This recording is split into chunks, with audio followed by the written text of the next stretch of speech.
friends, welcome back to my channel. இன்னைக்கு நம்ம சேனல்ல நம்ம பார்க்க போறது வந்து ஒரு ஸ்வீட் ரெசிபி. எனக்கு ரொம்ப பிடிச்ச ஒரு ஸ்வீட் ரெசிபி. பிரெட்லயும் இவ்ளோ ஈஸியா சிம்பிளான ஒரு ஸ்வீட் செய்யலாமான்னு யோசிக்கிற அளவுக்கு தான் நான் உங்களை இன்னைக்கு கொண்டு போறேன். ஸோ இதோடைய பேர் வந்து ஷாஹி டுக்ரா. ஸோ இதை நம்ம எப்படி செய்யறதுன்னு பார்க்குறதுக்கு முன்னாடி நம்ம சேனலுக்கு இன்னும் சப்ஸ்கிரைப் பண்ணலைன்னா மறக்காமல் நம்ம சேனலுக்கு சப்ஸ்கிரைப் பண்ணுங்கள். பக்கத்தில் இருக்க பெல் ஐக்கானை கிளிக் பண்ணிக்கோங்க. இப்போ வாங்க வீடியோக்குள்ளே போகலாம்.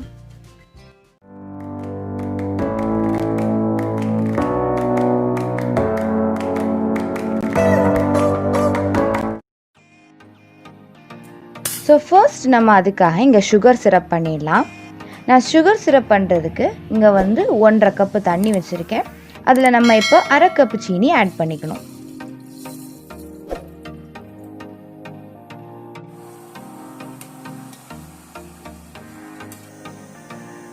நம்ம சுகர் வந்து நல்ல டிசால்வ் ஆகி வந்ததும் நம்ம இதில் வந்து 1 டேபிள் ஸ்பூன் கிட்ட ரோஸ் வாட்டர் ஆட் பண்ணிக்கலாம். உங்ககிட்ட ரோஸ் வாட்டர் இல்லைன்னா 1 to 2 ட்ராப்ஸ் வந்து ரோஸ் எசன்ஸ் ஆட் பண்ணிக்கோங்க. இப்போ நம்ம ஒரு கொதி வர்றது வரைக்கும் நல்லா வெயிட் பண்ணிட்டு அதுக்கப்புறம் இந்த ஃப்ளேமை ஆஃப் பண்ணி நம்ம வந்து கொஞ்சம் ஆற வச்சு நம்ம ரெஃப்ரிஜரேட் பண்ணிடலாம். இப்போ நெக்ஸ்ட்டு நம்ம ரபடி பண்ண போகிறோம். ஸோ அதுக்காக நான் இங்கே வந்து 1 கப் பால் வச்சுருக்கேன். அப்புறம் 1 கப்பு தண்ணி ஆட் பண்ணியிருக்கேன். நான் இப்போ தண்ணி ஆட் பண்ணேன். உங்ககிட்ட கண்டென்ஸ் மில்க் இல்லைன்னா நீங்கள் 2 கப் பால் வச்சுக்கோங்க. இப்போ பால் கொதிக்கிற டைமில் நம்ம இந்த பாதாமை வந்து நல்ல ஃபைன் பவுடராக இல்லாமல் கொஞ்சம் குறையாக அடித்து எடுத்துக்கலாம்.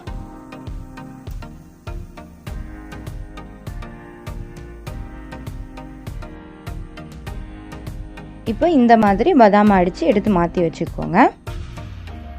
இப்போ நம்ம இதில் வந்து கண்டென்ஸ் மில்க் ஆட் பண்ணிக்கலாம். நான் ஒரு 3 டேபிள் ஸ்பூன் கிட்ட கண்டென்ஸ் மில்க் ஆட் பண்ணியிருக்கேன். நீங்கள் கண்டென்ஸ் மில்க் ஆட் பண்ணும்போது ஒரு ரிச் ஃப்ளேவர் வந்து நமக்கு கிடைக்கும். ஸோ முடிஞ்சதும் நம்ம வந்து கண்டென்ஸ் மில்க் ஆட் பண்ணி இதை செய்ய பாருங்கள். அப்போ தான் நமக்கு ஒரு எக்ஸாக்ட் டேஸ்ட் வந்து நமக்கு கிடைக்கும். இப்போ நம்ம இதில் வந்து பாதாம் பவுடர் எடுத்து வச்சுருந்தோம் இல்லையா, அதை நம்ம வந்து சேர்த்துக்கலாம். ஸோ நான் இதில் வந்து ஒரு மிஸ்டேக் பண்ணிட்டேன். என்ன அப்படின்னா அந்த பாதாமோடைய தொலியை வந்து நான் எடுக்காமல் விட்டுட்டேன். ஸோ நீங்கள் வந்து இதை ஊற வச்சு எடுக்கணும்னு இல்லை. நம்ம இந்த ஹாட் வாட்டரில் ஒரு 2 to 3 மினிட்ஸ் நல்ல பாய்லிங் வாட்டரில் நம்ம 2 to 3 மினிட்ஸ் கிட்ட போட்டு எடுத்தோம் அப்படின்னா நமக்கு வந்து அந்த ஸ்கின் ரிமூவ் ஆகி வந்துடும். ஸோ அதுக்கப்புறம் நம்ம அதை வந்து கிரைண்ட் பண்ணி இதில் சேர்த்துக்கலாம். இப்போ நான் இதில் வந்து ஒரு 1 டேபிள் ஸ்பூன் கிட்ட ஏலக்காய் பொடி போட்டிருக்கேன். உங்களுக்கு எவ்வளோ தேவையோ அவ்வளோக்கு அவ்வளோ போட்டுக்கோங்க. இப்போ பால் நல்லா கொதிக்க ஆரம்பித்ததும் நம்ம வந்து சிம்மில் வச்சு ஒரு 5 to 10 மினிட்ஸ் வந்து நல்லா கொதிக்க விடலாம். அப்போ தான் நமக்கு டிசைர்ட் கன்சிஸ்டன்சி நமக்கு வந்து கிடைக்கும். இப்போ நான் வந்து ஒரு 5 to 6 அந்த மாதிரி பிரெட் ஸ்லைசஸ் எடுத்து நான் வந்து கீயில் நல்லா ஃப்ரை பண்ணி எடுத்துக்க போகிறேன். இதுவும் ஒரு இம்பார்ட்டண்ட்டான ஸ்டெப்பு தான், இதையும் ஸ்கிப் பண்ணிடாதீங்க. இந்த மாதிரி கீயில் வந்து ஃப்ரை பண்ணி எடுத்துக்கோங்க. இதுவும் ஒரு ஸ்பெஷல் டேஸ்ட் வந்து நமக்கு அந்த டிஷ்ஷுக்கு கொடுக்கும். ஸோ இந்த மாதிரி எல்லா ப்ரெட்டையுமே வந்து நல்லா ஃப்ரை பண்ணி எடுத்து மாற்றி வச்சுக்கோங்க.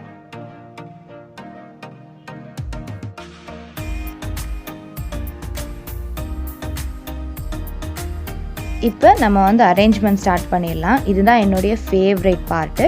ஸோ நான் இங்கே வந்து சுகர் சிரப்பை ரெஃப்ரிஜரேட் பண்ணி எடுத்து வச்சுருக்கேன். ரபடியும் வந்து கொஞ்சம் ஒரு 10 மினிட்ஸ் கிட்ட ரெஃப்ரிஜரேட் பண்ணி எடுத்து வச்சுருக்கேன். நல்லா ஆறுனதும் தான் நம்ம இதை ப்ரிப்பேர் பண்ணணும். அண்ட் பிரெட் ஸ்லைஸஸும் எடுத்து வச்சுருக்கேன். கொஞ்சம் கார்னிஷுக்காக பாதாம் ஸ்லைஸ் பண்ணி வச்சுருக்கேன். ஸோ ஃபஸ்ட்டு நம்ம இந்த ப்ரெட்டை வந்து இந்த சுகர் சிரப்பில் வந்து லைட்டாக ஒரு வாட்டி டிப் பண்ணி நம்ம இந்த மாதிரி அரேஞ்ச் பண்ணி எடுத்துக்கலாம்.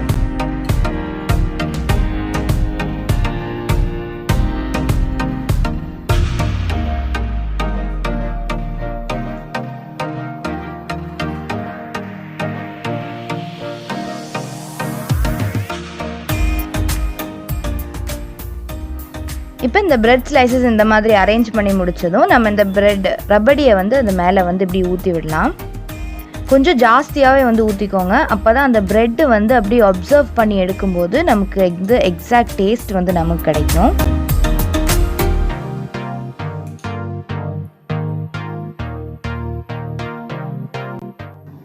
அப்புறம் இன்னொரு விஷயம், இந்த ப்ரெட்டை வந்து டோஸ்ட் பண்ணி எடுக்காதீங்க. இந்த மாதிரி கிரியில் நல்லா ஃப்ரை பண்ணி எடுத்துக்கோங்க. அப்போ தான் நமக்கு டேஸ்ட்டு வந்து சூப்பராக இருக்கும். ஸோ இப்போ நம்ம வந்து இந்த பாதாம் போட்டு இந்த மாதிரி கார்னிஷ் பண்ணி நம்ம ரெஃப்ரிஜரேட் பண்ணிடலாம். ஃப்ரீஸ் பண்ண வேண்டாம், ரெஃப்ரிஜிரேட் பண்ணுங்கள். இப்போ நம்ம இதை வந்து ஒரு 5 to 6 hours கிட்ட நல்லா ரெஃப்ரிஜிரேட் பண்ணதுக்கப்புறம் தான் நம்ம எடுத்து சாப்பிட்ணும். நம்ம ஒரு 5 to 6 hours கிட்ட நம்ம ரெஃப்ரிஜிரேட் பண்ணும்போது இந்த ப்ரெட் வந்து இந்த மலாயை வந்து நல்லா அப்சர்வ் பண்ணி எடுத்துக்கும். அப்போ தான் நமக்கு வந்து சூப்பர்பான ஒரு ஃப்ளேவர் டேஸ்ட்டு நமக்கு கிடைக்கும். நம்ம சாப்பிடும்போது அவ்வளோ ஜூஸியாக இருக்கும். ஸோ இப்போ பாருங்கள், நான் வந்து ஒரு 2 ஹவர்ஸ்க்கு அப்புறம் எடுத்த ஃபோட்டோ தான் உங்களுக்கு இப்போ காமிச்சிருக்கேன். இந்த பிரெட் ஸ்லைசஸ் வந்து எப்படி அந்த மலாயை அப்சர்வ் பண்ணி வச்சுருக்குன்னு பாருங்கள். நான் இதை வந்து ஓவர் நைட் செட் பண்ணிட்டு மார்னிங் தான் நாங்கள் எடுத்து சாப்பிட்டோம். இப்போவே வந்து அந்த பிரெட் ஸ்லைசஸ்லாம் வந்து தெரிய ஆரம்பிச்சிருச்சு. இன்னும் நல்லா அப்சர்வ் பண்ணி எடுத்துக்கும். ஸோ அவ்வளோதான் friends. Thank you so much for வாட்சிங். இந்த வீடியோ உங்களுக்கு பிடிச்சிருக்குன்னு நினைக்கிறேன். கண்டிப்பாக அந்த ரெசிபியை ட்ரை பண்ணி பாருங்கள். எப்போவும் நம்ம ஒரே மாதிரி ஸ்வீட் செஞ்சு சாப்பிட்றதுக்கு இப்படி கொஞ்சம் டிஃப்ரெண்ட்டாக செஞ்சு சாப்பிடும்போது இன்னும் ரொம்ப டேஸ்டியாக இருக்கும். ஸோ இன்னொரு நல்ல வீடியோவை நான் உங்களை சந்திக்க வரேன். Until then, it's bye from Roshna Secret Diary.